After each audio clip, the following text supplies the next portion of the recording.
കഴിഞ്ഞ ദിവസേ കോട്ടയം മെഡിക്കൽ കോളേജിൽ കെട്ടിടം തകർന്ന് വീണ് ബിന്ദു എന്ന് പറയുന്ന ഒരു അമ്മ മരിച്ചു.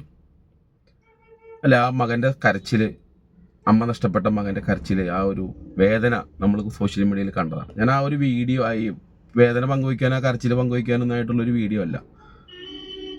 നമ്മുടെ നാട്ടിൽ സർക്കാർ തല ഉദ്യോഗസ്ഥന്മാരുടെയും സർക്കാരിൻ്റെയൊക്കെ അനാസ്ഥ കാരണം, അവരുടെ അവഗണനകൾ കൊണ്ട് സാധാരണക്കാരായിട്ടുള്ള ആളുകളിൽ എന്തോരം പേര് മരണപ്പെടുന്നുണ്ട്, അല്ലെങ്കിൽ അവർക്ക് എന്തോരം അപകടങ്ങൾ സംഭവിക്കുന്നുണ്ട്. അവരെ ഏറ്റവും ഒടുവിലത്തെ ഉദാഹരണമാണ് ബിന്ദു എന്ന് പറയുന്ന സ്ത്രീ.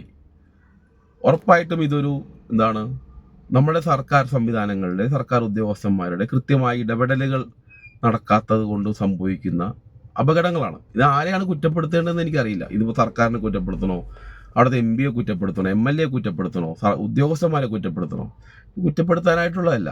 പക്ഷെ അതിനകത്ത് നമ്മൾ ശ്രദ്ധിക്കാൻ, നമ്മുടെ സർക്കാർ സംവിധാനങ്ങളും കാര്യങ്ങളും ഒക്കെ ഉണർന്ന് പ്രവർത്തിക്കും എന്ന് പറയുമ്പോഴും, ഉണർന്ന് പ്രവർത്തിക്കണമെന്ന് പറയുമ്പോഴും അവർക്കിടയിൽ സംഭവിക്കുന്ന വീഴ്ചകൾ കാരണം സാധാരണക്കാരായിട്ടുള്ള ആളുകൾക്ക് ഒരുപാട് ദുരിതങ്ങൾ ഉണ്ടാകുന്നുണ്ട്. അതിൻ്റെ ഏറ്റവും ഒടുവിലത്തെ ഉദാഹരണമാണ് ബിന്ദു എന്ന് പറയുന്ന അമ്മ.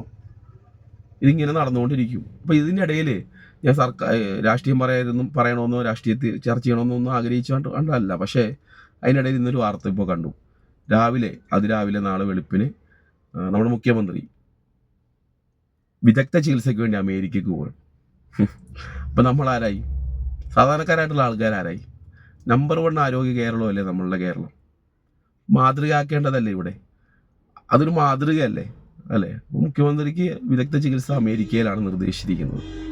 സംഭവിക്കട്ടെ, നടക്കട്ടെ. സാധാരണക്കാരായിട്ടുള്ള ആളുകൾ ഇതുപോലെ ബിന്ദുവിൻ്റെ മക്കളും ഒക്കെ കണ്ണീര് കുടിക്കാനും കണ്ണീർ വീഴ്ത്താനും ഒക്കെ ആയിട്ട് ഇവിടെ ഇനിയും ഉണ്ടാവും. ഉണ്ടാവാതിരിക്കട്ടെ എന്ന് നമുക്ക് അത്രേ ആഗ്രഹിക്കാൻ പറ്റുള്ളൂ. പക്ഷെ ഉണ്ടാവും. ഈ അനാസ്ഥയും അവഗണനയും തുടർന്നുകൊണ്ടേയിരിക്കും. ആരോട് പറയാൻ, ആര് കേൾക്കാൻ?